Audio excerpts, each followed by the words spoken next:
Border restrictions eased as cases go up. Taiwan announces changes to its COVID strategy. A noble goal. That's how Vladimir Putin is describing his war in Ukraine, while Joe Biden is accusing him of genocide. An attack on New York's subway leaves 20 injured. Police hunt the suspect. And it's an industry under threat. We meet a master incense maker practicing his craft despite changing times.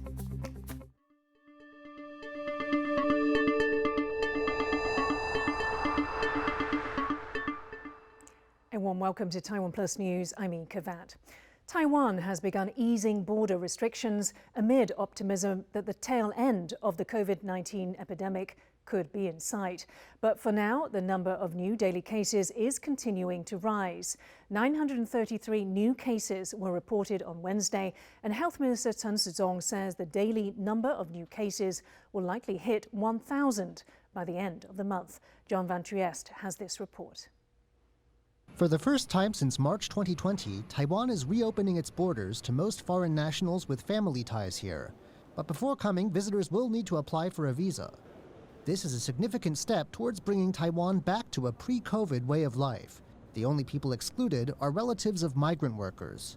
But in Taiwan's legislature, there have been signs that border restrictions could ease further by this summer. Health Minister Chen Shizong told lawmakers Tuesday that travel restrictions could soon be eased between Taiwan and countries with similar levels of infection. 对于风险相同的，我们可以开。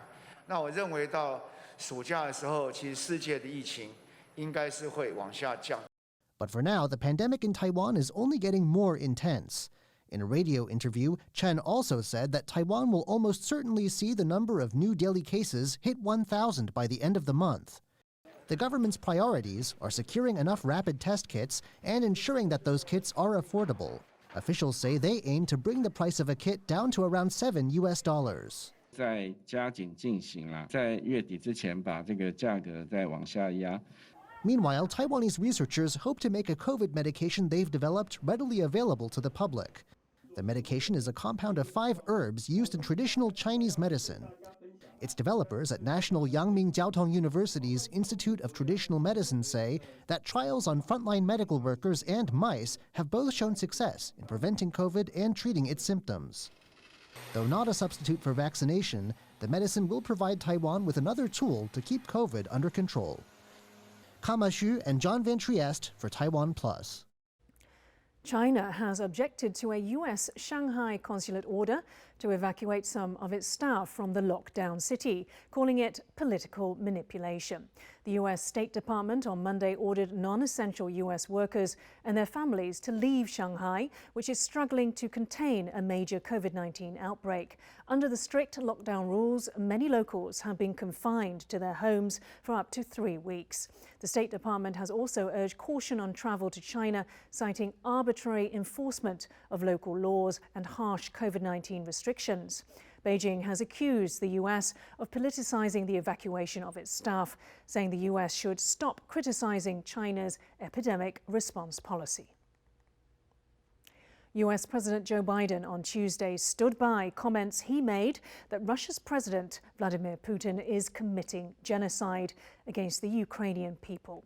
His comments came as teams continue to investigate potential war crimes against civilians across the country. Putin, meanwhile, is set to launch a renewed offensive in the country's Donbass region. Rick Glowett reports.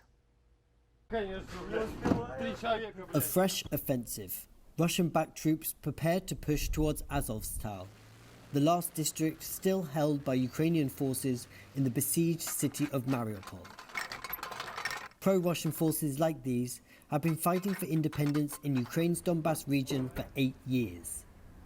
Russia's military, as predicted by Ukraine's president, is now focusing on the eastern Donbass region.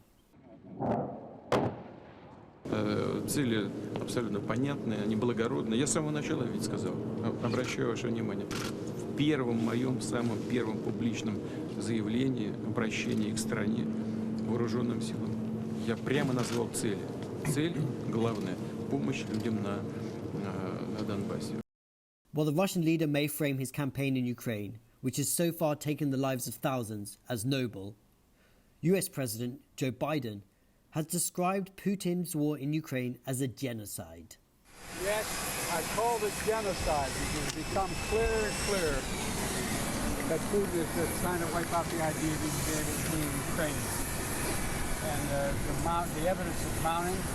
Investigations into war crimes are ongoing, with a team of international forensic experts exhuming mass graves in Bucha, where withdrawing Russian troops are accused of using chemical weapons against civilians.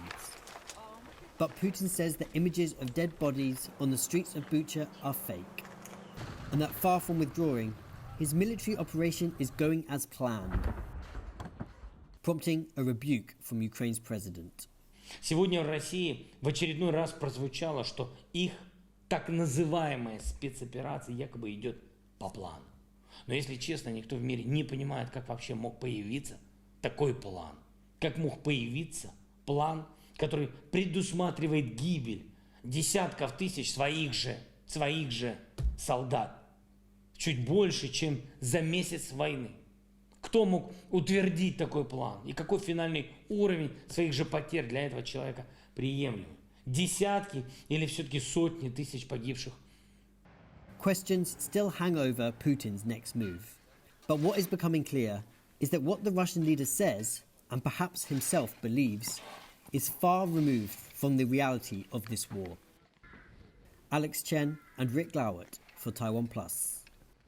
Rick Glowert spoke to Russian military expert Keir Giles from the Chatham House think tank based in the UK about the next phase of Russia's war in Ukraine. He began by asking him what Putin's goals might be. This seems to be one of those rare occasions when Russia is actually going to do exactly what it said. They've redefined their war aims. They've reinvented what they wanted from the war as a whole to say that they only want to reconquer those eastern parts of Ukraine instead of capturing the whole of the country. And now what we see is Russia drawing up the forces it needs to launch a huge new offensive against the east. It's also combined all of these different axes of advance that it had moving into Ukraine from different directions and put them all under a single unified command to make that big push in the eastern provinces. So that is what Ukraine is preparing itself for now. What sort of strategies, tactics, military equipment, military maneuvers should we be expecting from Putin in this next phase? We've seen the build-up for a massive conventional offensive, not sending in units piecemeal as they did around the northern parts of Ukraine in the early stages of this war, but actually preparing for slugging it out on a major scale. At the same time, we see more of these moves to create humanitarian catastrophes in Ukraine itself in order to put that pressure on President Zelensky and the Ukrainian people politically by trying to erode the support for resistance. Of course, as with so much that Russia does, it's actually having the opposite effect. It's not only stiffening resistance within Ukraine itself, it's also removing excuses for Ukraine's supporters and backers outside the country to actually continue supporting and pouring weapons into Ukraine. But what we'll see now is a test of attrition. It'll be a test of how quickly Russia can move up those men and material that it's now bringing in from across the country, and how quickly Ukraine itself can absorb all of the support that it's getting from the West. What do you think it would take to put an end to Russia's aggression? There's no way of putting an end to Russia's aggression without actually delivering a significant military defeat to Russia, because Russia believes that aggression is the best way of actually achieving those goals that President Putin has set out. He says he wants to correct the mistakes of 100 years ago when the Russian Empire fell apart. And that, of course, means taking on countries like Finland, like Poland, like the Baltic states, all of which are now members of the EU and NATO. The only way to persuade President Putin that this is not the course of action that will bring him what he wants is actually to stop Russian aggression in its tracks. And that means for the international community, no matter how distant, to rally behind Ukraine and give it the means that it needs to reverse this Russian offensive and to push the Russian troops back to where they came. If, on the other hand, there is a peace agreement which allows Russia to convince itself that it has gained something from this war, this will only encourage it in its next war of reconquest against Europe. Swedish MEP Charlie Weimers has told TaiwanPlus that if China becomes a part of the destruction of Europe, Europe will be a part of the defence of Asia. Weimers is in Taiwan as part of the first official Swedish delegation to visit. Coming during Russia's invasion of Ukraine, the visit is a show of solidarity for Taiwan, which is also under threat from an authoritarian neighbour, namely China. I spoke to Weimers and asked how he thinks the war in Ukraine has changed Europe's attitude toward Taiwan. This is a time for soul-searching in Europe. Just take a look at Germany, that now is finally taking its responsibility in defense matters, and Sweden too. We will hit the 2% target in defense spending for the first time since the Cold War, due to the Russian aggression against Ukraine. And that is very good news for Taiwan, I might add, because in order for the United States to keep its focus on the Indo-Pacific, Europe needs to be in charge of the defense of our own soil. We cannot continue to rely on United States military forces alone to defend our territory. And that will liberate resources of the United States to be active in the Indo-Pacific theater. So this is a very good development that we see right now for Europe and for Taiwan. That's very interesting. So the knock-on effect. You also said quite dramatically that for every euro China spends supporting Russia, that the EU should double that and spend it on Taiwan's self-defense. Yes. How realistic is it that the EU could do that? We have a European peace facility of almost 6 billion euros. It's a lot of money, and we must make very clear to Beijing that if they want to be part of the destruction of Europe, well, then we will be part of the defense democracy in Asia. Is Taiwan Ukraine in 10 years? I don't think so, because the war in Ukraine has given Beijing pause. They realize that if the Russians have a hard time attacking Ukraine on flat lands, to launch a maritime operation against Taiwan will be 10 times tougher, especially now that Taiwan is learning lessons from the brave Ukrainian defenders. Talking about Ukraine, ironically for Russia, it's pushed Sweden and Finland closer to NATO. As a Swede, do you see membership soon? I do. Finland will apply, and so will Sweden. I'm quite sure. I can just look at my own party, which was skeptical ahead of this, of Swedish NATO membership, but has changed its opinion. We realize that Sweden will be part of the Northern European war theater if Russia would launch an assault against the Baltics, for instance. And to be part of NATO in that situation is crucial. There's a lot of talk right now about being on the right side of history. What do you think the history books will say about all this in 50 years' time, all this period? Well, I think the similarity between Ukraine and Taiwan is that there has been a building up of national identities in both places, and which effectively has made imperial ambitions very tough to realize for Russia and for the People's Republic of China, and that this was the sort of rebirth of the nation state. I think that is what the history books will tell us. After 5 years in a Chinese prison, Taiwanese democracy activist Ming-che will finally walk free. China's Taiwan Affairs Office announced the news on Wednesday, but did not give an official date for Li's release.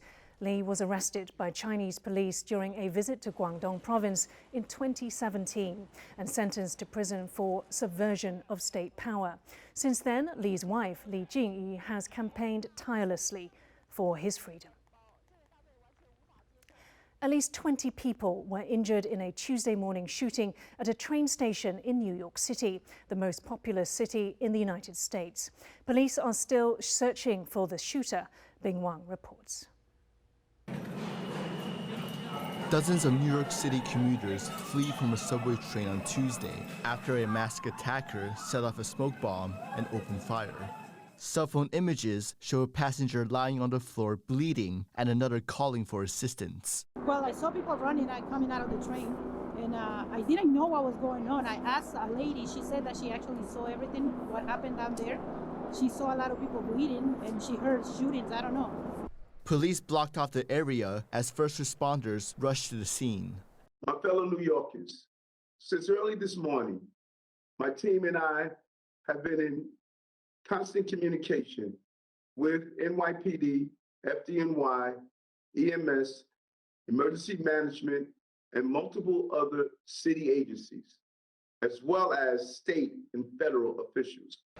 Authorities say more than 20 people were injured, with at least 10 wounded by gunfire and others suffering injuries from inhaling smoke, falling, and panic attacks. Investigations are ongoing, and a person of interest has been identified. About an hour ago, detectives located a U-Haul van in Brooklyn that we believe is connected to the suspect. At this time, we still do not know the suspect's motivation. Clearly, this individual boarded the train and was intent on violence. The suspect remains at large, and a manhunt is underway. That the people of the entire state of New York stand with the people of this city, this community, and we say no more. No more mass shootings. No more disrupting lives. No more creating heartbreak for people just trying to live their lives as normal New Yorkers. It has to end, and it ends now. New York City has seen a sharp rise in violent crimes during the pandemic. And with over 300 shootings reported in 2022 so far, communities here are hoping for concrete solutions to end the violence. Chris Ma and Bing Wang for TaiwanPlus. The British Prime Minister Boris Johnson has rejected calls to resign after he was fined for breaking his own COVID-19 rules at the height of the pandemic. Johnson and Finance Minister Rishi Sunak have been fined $65 by police for attending a party for his birthday at his official residence in June 2020. Johnson has paid his fine and issued an apology, saying he humbly accepted he broke the rules. The leader of the opposition called on Johnson and Sunak to step down. Dozens of officials have been ordered to pay the fixed penalty for attending numerous parties at government offices during lockdown. Police are still investigating up to 6 other gatherings that Johnson is said to have attended. Sri Lanka has stopped repaying its foreign debt in a bid to save the country from bankruptcy. The government says the International Monetary Fund is helping to restructure payments on nearly $7 billion due to creditors this year. That comes amid a spiraling economic crisis. For months, people in Sri Lanka have faced shortages of fuel and food, while hospitals are running out of medicines. In response, protesters have filled the streets. They accuse the government of taking out massive loans to pay for projects that have failed to earn any money. Prime Minister Mahinda Rajapaksa and his brother, the president, have both refused to resign. Later this month, the US Treasury will release its semi-annual currency report, and Taiwan is once again at risk of being labelled a currency manipulator. To be designated a currency manipulator, a country needs to have a $20 billion trade surplus with the United States, a current account exceeding 2% of its GDP, and persistent intervention in foreign exchange markets.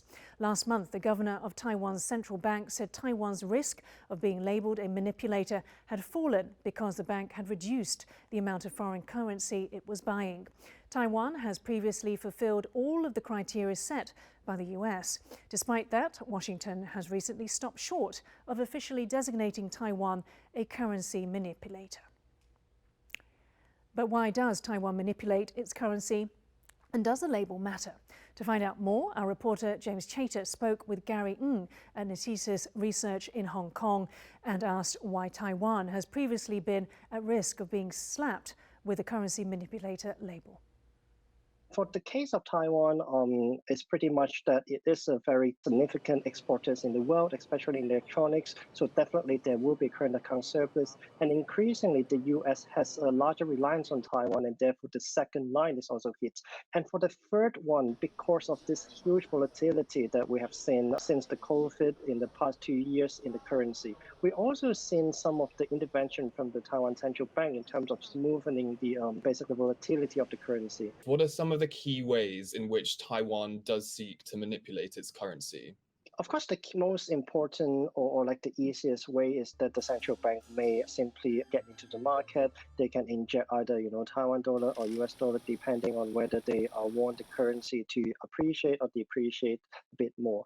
What would be some of the impacts if Taiwan's central bank didn't take these measures? What would the impact be on Taiwan's economy? Basically, if there is no central bank intervention, it would mean we would see the Taiwanese dollar maybe shooting up at an even stronger level. And for exporter, it will mean that the customer need to buy their goods at a more expensive price because of the stronger Taiwanese dollar. The need to keep Taiwanese dollar stable can be explained by this important role of manufacturing sector in Taiwan.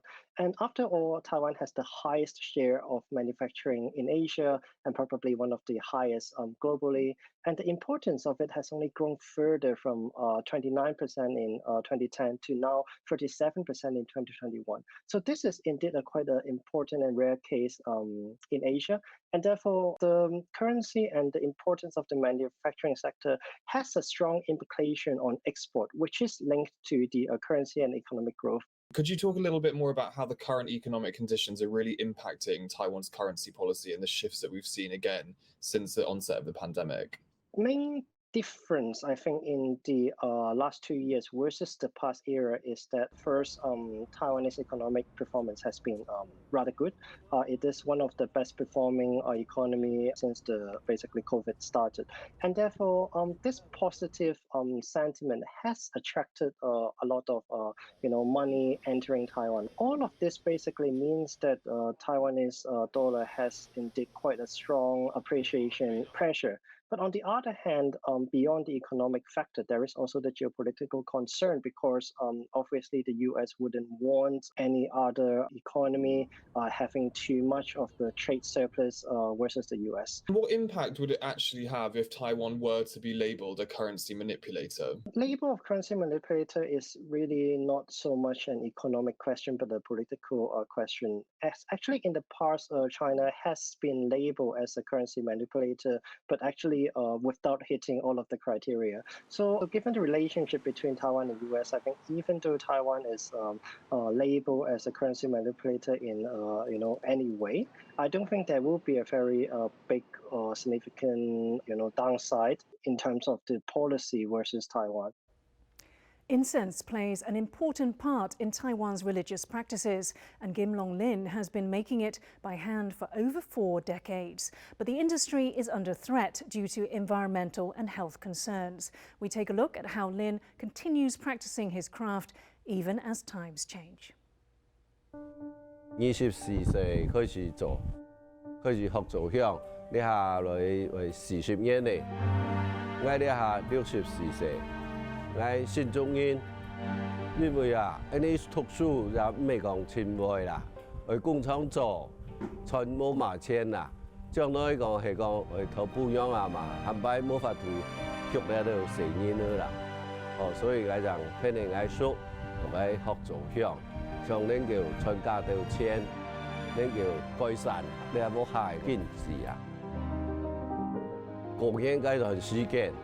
家家戶戶全部係燒香學跪天公啊，所以嗰下最辛苦喺個挑過，嗱當佢落水要摸嗰種嘅配香嘅機器啊，所以特別會度咧做香做到連阿冇挑都冇轉冇下水冇知道嘅做自動街就舞台今年都係水落天光，3年就做香，嗰是過年是最辛苦嘅時間啦。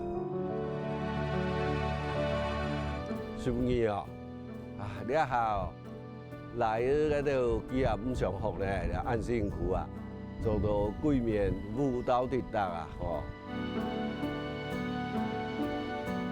你啊香粉啊，多多少少啊，一定會吸收到你啊肺部去啊，所以哦，對嗰啲肺部啊，多少會有影響啊。所以你看，你下兩個來佢都馬上去做咧啊，一下燒金紙嘅人，我又燒咧。哦，所以都太苗金子嘅也冇燒啦，嗬。所以講單單唔係香嗬，每次嘅香店嗬，韓國嘅一隻家庭啊，好難啊。所以你係會多方面嘅競爭啦，哦，就你每次你嘅香店，因為嗬喺度賣香啊，嗬，喺盡量唔用香水嘅啦，所以全部同嗰種嘅中藥啦，嗬。哎呀，老山粉啊、新山粉啊，哈，還有雪梨啦，還有桂香啦，還有小南啦，吼，你都去做嘅香，大陸喺度中藥啊，可以夾嘅料啊，因皮膚啊，好唔會傷到身體啊，吼，對你對大家都好啦，所以喺度做嘅香吼，也要拿嚟檢查，學唔會講有問題。Thank you for watching TaiwanPlus News. I'm Yin Khvat. We leave you with pictures of a kindergarten in Lithuania, which has decorated trees with thousands of handmade Easter eggs. For more stories from Taiwan and around the world, please download the TaiwanPlus app. Stay safe and see you next time.